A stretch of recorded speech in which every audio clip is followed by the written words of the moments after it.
জীবন অনেক জটিল হয়ে উঠেছে। প্রতিদিন আমরা অনেক কিছু চাই, অনেক কিছু হারাতে ভয় পাই। কিন্তু আসলে সুখ কী জিনিস? কোথায় আছে জীবনের আসল আনন্দ? এক গ্রামে ছিল রহমান, এক গরিব কৃষক। তার ছিল ছোট্ট এক ঘর, এক টুকরো জমি আর মনের বিশাল শান্তি। তার জীবনে ছিল না কোনো বড় সম্পদ, কিন্তু ছিল অসীম কৃতজ্ঞতা এবং সরলতা। রহমান প্রতিদিন ফবাদের আলোয় উঠত, আল্লাহর জন্য কৃতজ্ঞতা জানাতো। সে জানতো জীবনের বড় জয় হলো মিথ্যা না বলা, অন্যকে ভালোবাসা এবং নিজের অবস্থানে খুশি থাকা।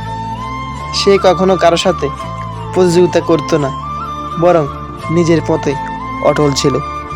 অন্যদিকে শহরে ছিল এক ধনী ব্যবসায়ী, যার ছিল কোটি টাকা, বিলাসবহুল জীবন, কিন্তু মনে ছিল এক অজানা শূন্যতা। সে ছিল হতাশ, সারা জীবন তার একটা শান্তি খুঁজে ফিরত।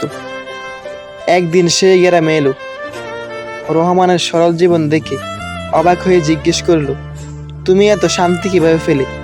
রহমান বলল, আমি জানি সুখ টাকা বা সম্পত্তিতে নয়, হৃদয় সরলতা আর কৃতজ্ঞতা থেকে আসে, যেটা আমার তোমার নেই। ব্যবসায়ী বুঝলো জীবনের আসল মূল্য বড় কিছু নয়, একটি সত্য সরল মনোভাব। আমার আপনাদের জন্য বার্তা, যে জীবন এখন তোমার হাতে, সেটাই তোমার সবচেয়ে বড় সম্পদ।